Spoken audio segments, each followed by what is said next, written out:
340페이지죠.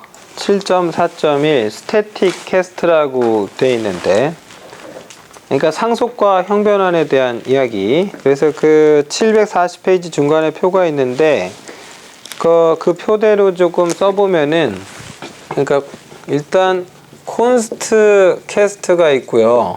그래서 보통 이제 이런 타입 C++의 타입 연산자, 형변환 연산자 같은 경우는 이렇게 쓰고 여기다 형을 쓰게 돼 있는데, 보통 그 뒤를 괄호를 묶어갖고 여기다 피연산자를 넣으셔야 돼요. 괄호를 항상 묶어서. 그 다음 얘가 있고 스태틱 캐스트가 있죠. 이렇게. 그 다음에 다이나믹 캐스트가 있고, 그 다음에 리인터프리트 캐스트가 있겠죠. T가 들어가야죠. T까지만. 인터프리트 캐스트. 이게 맨날 인텔리센스만. 네. 인터프리트 캐스트. 이렇게. 그래서 이런 형태가 이제 그 설명이 되어 있는데, 요게 좀 재밌어요. 이거는 이제 한마디로 얘기하면 이 콘스트 제거기. 이게 이제 가장 핵심 목적이고요. 얘네들은 이제 이거 둘이는 상하향 형변환을 제공을 해요. 그런데 이제 차이가 있다면 이건 공통점이고, 이 스태틱의 경우하고 다이나믹의 경우가 뭐가 다르냐면, 스태틱은 이거는 컴파일 타임에, 근데 이 다이나믹 캐스트는 이건 런타임에 해요. 이건. 그래서 드리는 말씀인데, 그냥 뭐 책에 얘기가 나와 있습니다만, 일단은 형변환을 하실 때는 이거 얘기 안 했네. 리인터프리트 캐스트는 C 언어의 그것과 똑같아요. 강제 형변환이라고 우리가 흔히 타입 캐스트 연산이라고 그러죠. 그거랑 똑같아요. 그러니까 여기서 제일 쓰면 안 될 놈을 한 놈 찝자면, 일단 리인터프리트 캐스트는 쓰지 말아야 되겠죠. 포인터를 강제로 어거지로 막 딴 걸로 해석하겠다는 거예요. 예를 들면 인티저 포인터를 막 캐릭터 포인터로 해석하겠다, 뭐 이딴 식의 그런 코드를 그럴 거면 그냥 C 언어 타입 캐스트 쓰세요. 뭐 그게 더 낫지. 뭐 이렇게 길게 써. 그죠? 그 다음에 콘스트 캐스트 같은 경우는 필요하다면 써야 되겠죠. 네, 상수형 포인트인데, 상수화된, 그러니까 가리키는 대상이 콘스트 포인트인데, 그걸 꼭 떼내서 그 포인터 접근하고 대상을 참조할 때, 그러니까 이런 경우가 뭐 필요하다면 해야 되겠는데, 이게 권장되기는 좀 그렇죠. 얘는 진짜 웬만하면 쓰지 않으시는 게 좋겠고. 근데 절대 안 될 놈이 있어요. 그러니까 형변환, C++에서 형변환 그러면 일단 이 놈을 쓰시는 게 원칙이에요. 그런데 이 다이나믹 캐스트는 안 쓰셔야 돼요. 저게 코드에서 나왔다는 거는 뭔가 이상한 거예요. 이게 나온다는 거는. 이거 언제 쓰냐면은, 일단 다이나믹 캐스트 얘기를 먼저 하자면, 예를 들면은 A라는 클래스가 있고, A의 파생 클래스 중에 만약에 B도 있고, 뭐 아니면 C도 있고, 뭐 D도 있다고 칩시다. 이렇게. 그러면 A라고 하면 안 되겠다. 여기를 OBJ라고 그럴게요. OBJ라는 클래스가 있고, 그 밑에 A, B, C, D가 있다고 합시다. 이렇게. 그러면 만약에 OBJ라는 클래스가 있어요. 그것에 대한 포인터로 POBJ를 선언을 했는데, 뉴 연산을 통해서 A를 생성해버린 거예요. 이렇게 했는데, 프로그램 코드가 막 이어지다가 이 POBJ가 가리키는 그 대상이 뭔지 너무 궁금한 거예요. 얘가 뭘 가리키는 포인터인지, 얘가 가리키고 있는 인스턴스가 A인지 B인지 C인지 D인지 알고 싶은 거예요. 그래서 이 포인터를 가지고 역으로 실제로 이 대상이 누군지를 계산해낼 때 이놈을 써요. 이렇게. 그러면 어떻게 해야 되겠어요? 이 내부적으로 무슨 일이 나냐면, 결과적으로 이게 맞는지 일일이 비교하는 스위치 케이스나 혹은 다중이프문 같은 식의 뭔가를 하게 될 거예요.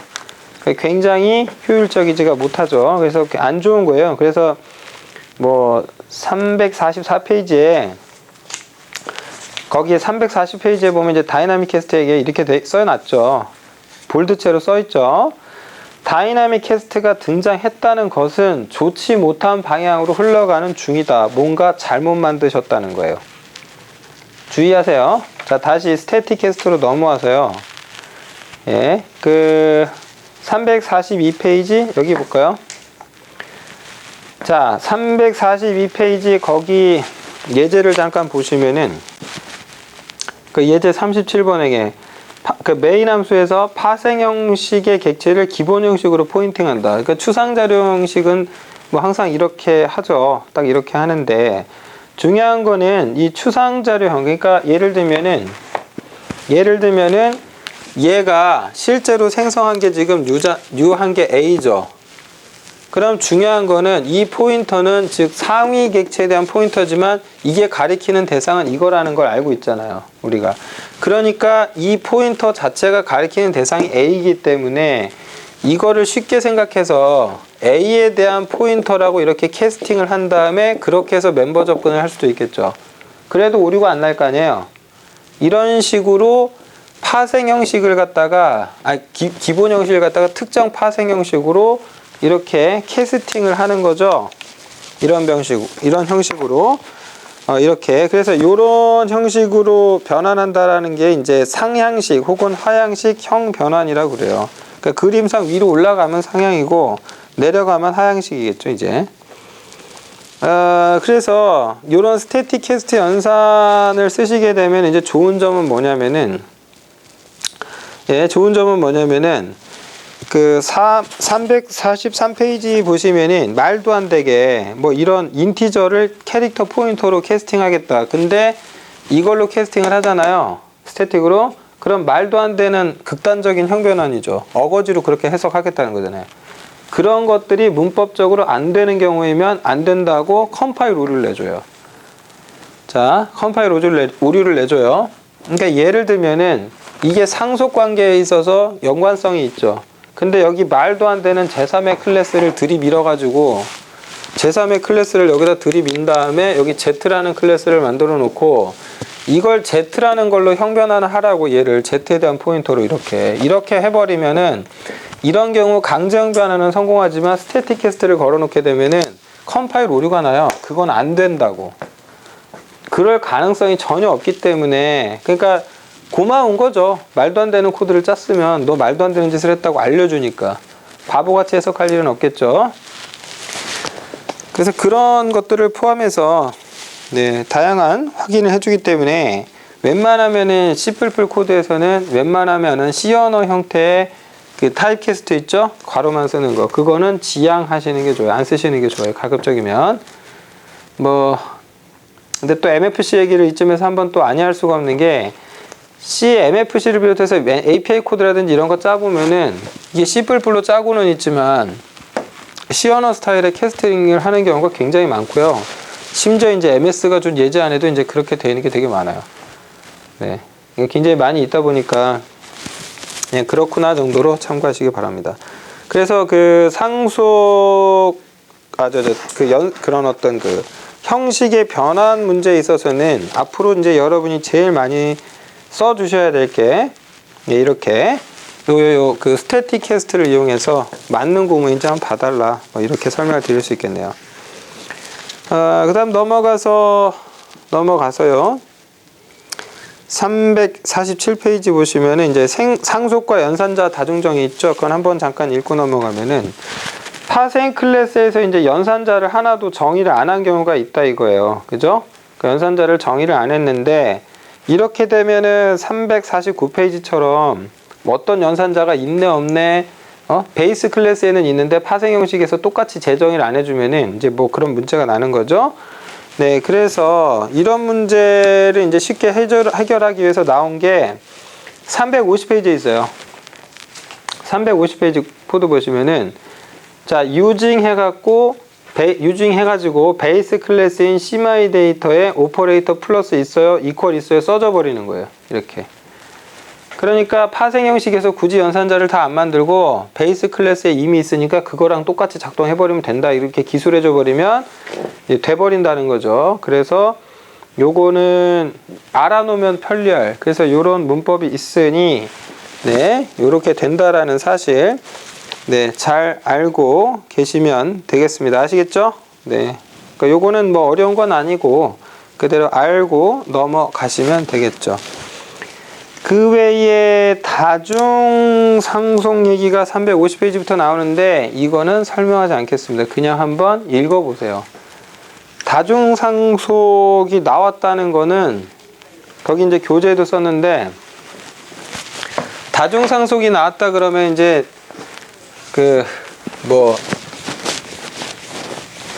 다중상속이 나왔다라는 것은 이렇게 된다는 거거든요. 예, 예를 들면은 어떤 클래스가 있는데, 그러니까 예를 들면은 이제 제일 흔한 얘기가 이런 거예요. 말이 있고요. 예를 들면 새가 있어요. 그럼 이 두 개의 오브젝트를, 이 클래스를 상속해서 뭔가 새로운 걸 만들어내요. 그럼 얘는 뭐가 돼요? 뭐가 돼요? 주로 괴물이 되죠. 그러니까 사람들이 페가수스 같은 걸 생각해요. 그러니까 말의 몸뚱이에, 그것도 주로 백마죠. 네, 거기에다가 이제 새의 날개를 단, 좋은 것만 다 갖다 꽂아 놓는 경우가 있는데, 만약에 이렇게 되면 어떡할 거예요? 몸뚱아리는 말인데 다리는 새고 머리도 새야. 날개 없고. 그럼 얘 어떻게 되는 거야 이거? 죽으라는 소리죠. 네. 몸뚱이가 말인데 젠장 그 세 다리로 어떻게 걸어 다녀요? 말이 안 될 수도 있잖아요. 그리고 뭐 웃자고 하나 하자면 말 대신에 이렇게 하면 어떻게 될 거야 이거? 네. 그럼 뭐가 나와요 코드가? 네. 코드가 참 좋은 코드 나오겠다. 그죠? 아주 좋은 코드 나오겠네요. 뭐 이런 코드 나오겠죠. 개새 코드. 네. 미쳐버리는 거죠. 미쳐버리는 거죠. 다중상속을 하게 되면, 그러니까 사람들이 좋은 것만 얘기를 많이 하려고 이제, 그러니까 예를 들면 이렇게 둘을 믹스해가지고 좋은 것만 따서 쓸 생각을 하지만, 미안한 얘기지만 그렇게 해갖고 좋은 꼴이 날 가능성은 별로 없어요. 코드가 아주 짬뽕이 돼버리고 거기서 다 합쳐지고 막 모노리틱하게 붙어버리니까 안 좋아요. 할 수만 있으면 다중상속은 쓰지 마라. 그러니까 뭐 아예 언어의 문법의 다중상속을 없애버리는 경우도 있죠. 예. 참고하세요. 그러니까 이렇단 얘기고, 이게 다중상속 잘못 넣으면은 뭐 355페이지 보면은 막 족보 꼬여가지고, 예? 예를 들면은 새도 개하고 새 해놨는데 싸잡아서 얘가 애니멀 동물 클래스 파생이야. 그러면 어떻게 되냐면 이걸 하나로 합치잖아요. 그러니까 동물이라는 클래스가 저 위에 있었어요. 만약에 여기에 이제 소위 우리가 동물 이래 놓은 거지, 이래 놨는데 이것을 파생시켜 갖고 이렇게 두 놈이 나왔대. 그럼 족보 꼬이는 게 개새 인스턴스를 선언하면 어떻게 돼요? 만약에 여기에 멤버 중에 심장이 있어. 그러면 이 개새는 심장이 몇 개 되는 거예요? 표현이 그런데 심장이 두 개인 개새가 되겠죠? 네. 이상한 괴물 된다 그랬잖아요, 제가. 그러니까 하면 돼야 안 돼? 안 되는 거예요. 네. 좀 피곤해 하시는 것 같아서 다소 자극적인 객체 이름을 썼습니다만, 하지 마세요.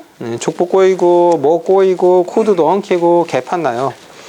그래서 이 다중상속이 허락되는 유일한 경우는 딱 하나밖에 없어요. 그 357페이지에 보시면 인터페이스 다중상속, 이런 경우밖에 없어요. 이런 경우. 그러니까 거기에 제가 인터페이스라고 했는데 예를 든 게 이제 이런 거였죠. 예를 들면은 인터페이스라고 부르는 것, 예를 들면은 USB 있죠?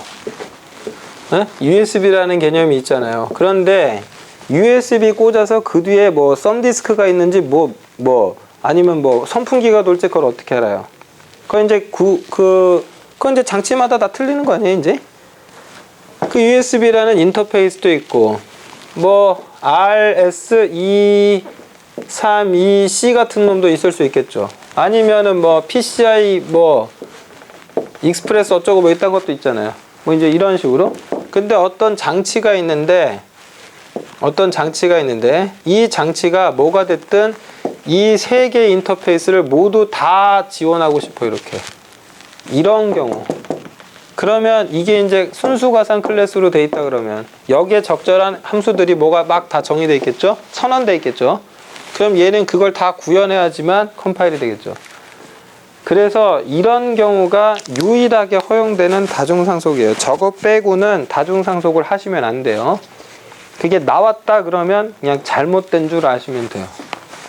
그래서 다중상속을 하게 되는 극단적인 이유 중에 하나가 주로 뭐냐면은 이게 이제 이렇게 되는 거죠. 예를 들면 A라는 클래스가 있어요. 그 다음 그것의 파생인 B가 있어요. 뭐 이런 식으로.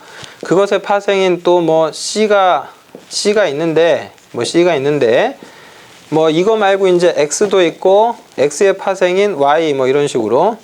그 다음 그것의 파생인 Z 이렇게 놔둬놓고, 어떤 사람이 뭔가를 하는데, 여기 하나 있는 거예요. 근데 그게 하나로 믹스되기를 원해요. 그러니까 예를 들면은, B에 있는 거 하나, X에 있는 거 하나를 쓰고 싶은 거예요. 그래서 이런 짓을 해버릴 수도 있다라는 거죠. 이렇게. 그래서 완전히 새로운 뭔가를 하나, 또 괴물 하나 탄생시키겠죠. 이렇게 하면. 족보가 엉키는 건 순식간인 게 이거 인스턴스 하나 선언하면 어떻게 돼요? 생성자가 진짜 미친 듯이 불려요. 그죠? 그리고 더 웃긴 거는 사람이라는 게 생각하는 게 거기서 거기거든요. 메서드 이름 겹치는 건 순식간에 벌어지는 일이고, 뭐 예를 들면 여기 있는 거랑 여기는 재수없으면 충돌도 나요. 근데 이제 왜 이런 짓을 했니? 그러면은 자기 편하려고. 그런 경우가 많아요. 이제 그렇게 해놓으면 이제 얘까지는 그래도 어떻게 돈 다 치자. 그럼 이거 파생 클래스 나오면 답도 안 나와요. 이제 족보가 엉키는 건 순식간이고 뭐 난리가 나게 돼 있어요. 코드가 그냥 완전 엉킨 실타래도 이런 실타래가 없어요. 풀 방법이 없고. 저렇게 되면 이제 대부분 하는 얘기가 지우고 새로 짭시다, 이제. 그러니까 이제 그 꼴을 내 대해서는 상관없다. 뭐 이럴 수는 있어요. 우리 사장님이 나를 많이 괴롭혀요. 그래서 나가기 전에 그런 짓 하면 안 되죠. 네, 그런 짓 하시면 안 돼요.